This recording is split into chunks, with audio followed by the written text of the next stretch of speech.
السلام علیکم ورحمۃ اللہ وبرکاتہ۔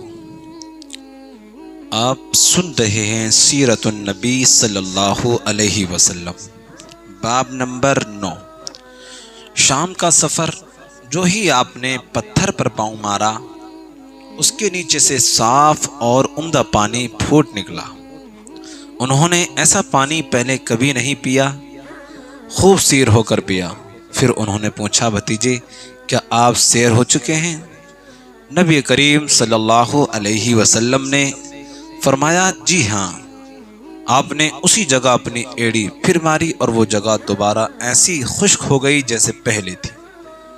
حضور نبی کریم صلی اللہ علیہ وسلم چند سال اپنے دوسرے چچا زبیر بن عبد الملک بن عبد المطلب کے ساتھ بھی رہے تھے۔ اس زمانے میں ایک مرتبہ حضور صلی اللہ علیہ وسلم اپنے ان چچا کے ساتھ ایک قافلے میں یمن تشریف لے گئے۔ راستے میں ایک وادی سے گزر ہوا۔ اس وادی میں ایک سرکش اونٹ رہتا تھا۔ گزرنے والوں کا راستہ روک لیتا تھا، مگر جو ہی اس نے نبی کریم صلی اللہ علیہ وسلم کو دیکھا تو فوراً بیٹھ گیا اور زمین سے اپنی چھاتی رگڑنے لگا۔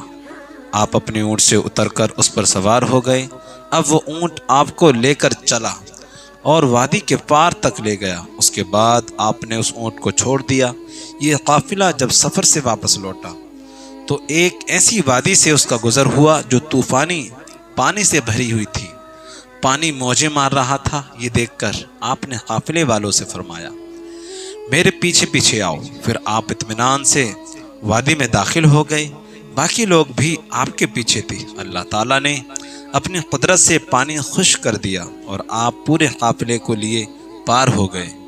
قافلہ مکہ پہنچا تو لوگوں نے یہ حیرت ناک واقعہ بیان کیے۔ لوگ سن کر بول اٹھے، اس لڑکے کی کچھ تو شان ہی نرالی ہے۔ ابن حشام لکھتے ہیں، بنو لہب کا ایک شخص بہت بڑا قیافہ شناس تھا، یعنی لوگوں کی شکل و صورت دیکھ کر ان کے حالات اور مستقبل کے بارے میں اندازہ لگایا کرتا تھا۔ مکہ آتا تو لوگ اپنے بچوں کو اس کے پاس لاتے، وہ انہیں دیکھ کر ان کے بارے میں بتاتا۔ ایک بار یہ آیا تو ابو طالب آپ کو بھی اس کے پاس لے گئے، اور اس وقت آپ ابھی نوعمر لڑکے ہی تھے۔ قیافہ شناس نے آپ کو ایک نظر دیکھا، پھر دوسرے بچوں کو دیکھنے لگا۔ فارغ ہونے کے بعد اس نے کہا، اس لڑکے کو میرے پاس لاؤ۔ ابو طالب نے یہ بات محسوس کر لی تھی کہ قیافہ شناس نے اس کے بھتیجے کو عجیب نظروں سے دیکھا ہے، لہٰذا وہ آپ کو لے کر وہاں سے نکل آئے تھے۔ جب قیافہ شناس کو معلوم ہوا کہ آپ وہاں موجود نہیں تو وہ چیخنے لگا، تمہارا برا ہو، اس لڑکے کو میرے پاس لاؤ جسے میں نے ابھی دیکھا ہے۔ اللہ کی قسم وہ بڑی شان والا ہے۔ ابو طالب نے نکلتے ہوئے اس کے یہ الفاظ سن لیے تھے۔ ابو طالب نے تجارت کی غرض سے شام جانے کا ارادہ کیا۔ نبی کریم صلی اللہ علیہ وسلم نے بھی ساتھ جانے کا شوق ظاہر فرمایا۔ بعض روایت میں آیا ہے کہ آپ نے جانے کے لیے خاص طور پر فرمائش کی۔ ابو طالب نے آپ کا شوق دیکھ کر کہا، اللہ کی قسم میں اسے ساتھ ضرور لے جاؤں گا، نہ کبھی مجھ سے جدا ہو سکتا ہے، نہ میں اس سے کبھی اپنے سے جدا کر سکتا ہوں۔ ایک روایت میں یوں آیا ہے، آپ نے ابو طالب کی اونٹنی کی لگام پکڑ لی اور فرمایا، چچا جان، آپ مجھے کس بات کے پاس چھوڑے جا رہے ہیں؟ میرے نہ ماں ہیں نہ باپ۔ اس وقت آپ کی عمر مبارک 9 سال تھی۔ آخر ابو طالب آپ کو ساتھ لے کر روانہ ہوئے۔ آپ کو اپنی اونٹنی پر بٹھایا۔ راستے میں عیسائیوں کی ایک عبادت گاہ کے پاس ٹھہرے۔ خانقاہ کے راہب نے نبی کریم صلی اللہ علیہ وسلم کو دیکھا تو چونک اٹھا۔ اس نے ابو طالب سے پوچھا، یہ لڑکا تمہارا کون ہے؟ انہوں نے جواب دیا، یہ میرا بیٹا ہے۔ یہ سن کر راہب نے کہا، یہ تمہارا بیٹا نہیں ہو سکتا۔ یہ سن کر ابو طالب بہت حیران ہوئے، بولے، کیا مطلب؟ یہ کیوں میرا بیٹا نہیں ہو سکتا بھلا؟ اس نے کہا، یہ ممکن ہی نہیں کہ اس لڑکے کا باپ زندہ ہو، یہ نبی ہے۔ مطلب یہ تھا کہ ان میں جو نشانیاں ہیں وہ دنیا کے آخری نبی کی ہیں، اور ان کی ایک علامت یہ ہے کہ وہ یتیم ہوں گے۔ ان کے باپ کا انتقال اسی زمانے میں ہو جائے گا جبکہ وہ ابھی پیدا ہونے والے ہوں گے۔ اس لڑکے میں آنے والے نبی کی تمام علامت موجود ہیں۔ ان کی ایک نشانی یہ ہے کہ بچپن میں ان کی والدہ کا بھی انتقال ہو جائے گا۔ اب ابو طالب نے اس راہب سے پوچھا، نبی کیا ہوتا ہے؟ راہب نے کہا، نبی وہ ہوتا ہے جس کے پاس آسمان سے خبریں آتی ہیں اور پھر زمین والوں کو ان کی اطلاع دیتا ہے۔ تم یہودیوں سے اس لڑکے کی حفاظت کرنا۔ اس کے بعد ابو طالب وہاں سے آگے روانہ ہوئے۔ راستے میں ایک اور راہب کے پاس ٹھہرے، یہ بھی ایک خانقاہ کا عابد تھا۔ اس کی نظر بھی نبی کریم صلی اللہ علیہ وسلم پر پڑی تو یہی پوچھا، یہ لڑکا تمہارا کیا لگتا ہے؟ ابو طالب نے اس سے بھی یہی کہا، یہ میرا بیٹا ہے۔ راہب یہ سن کر بولا، یہ تمہارا بیٹا نہیں ہو سکتا، اس کا باپ زندہ ہو ہی نہیں سکتا۔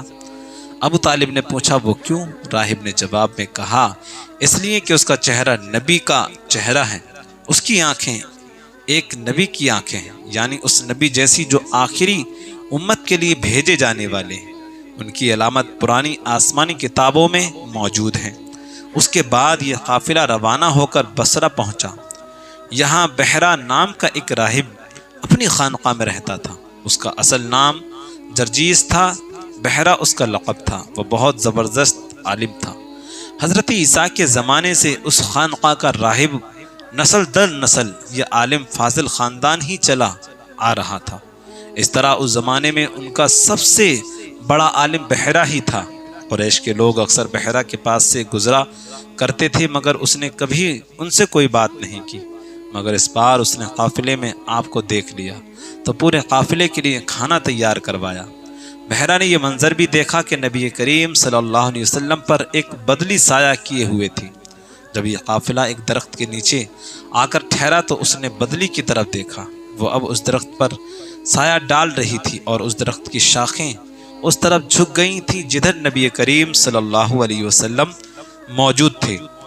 اس نے دیکھا بہت سی شاخوں نے آپ کے اوپر جھمکنا سا کر لیا تھا۔ اصل میں یہ ہوا کہ اس طرف جھکنے لگی۔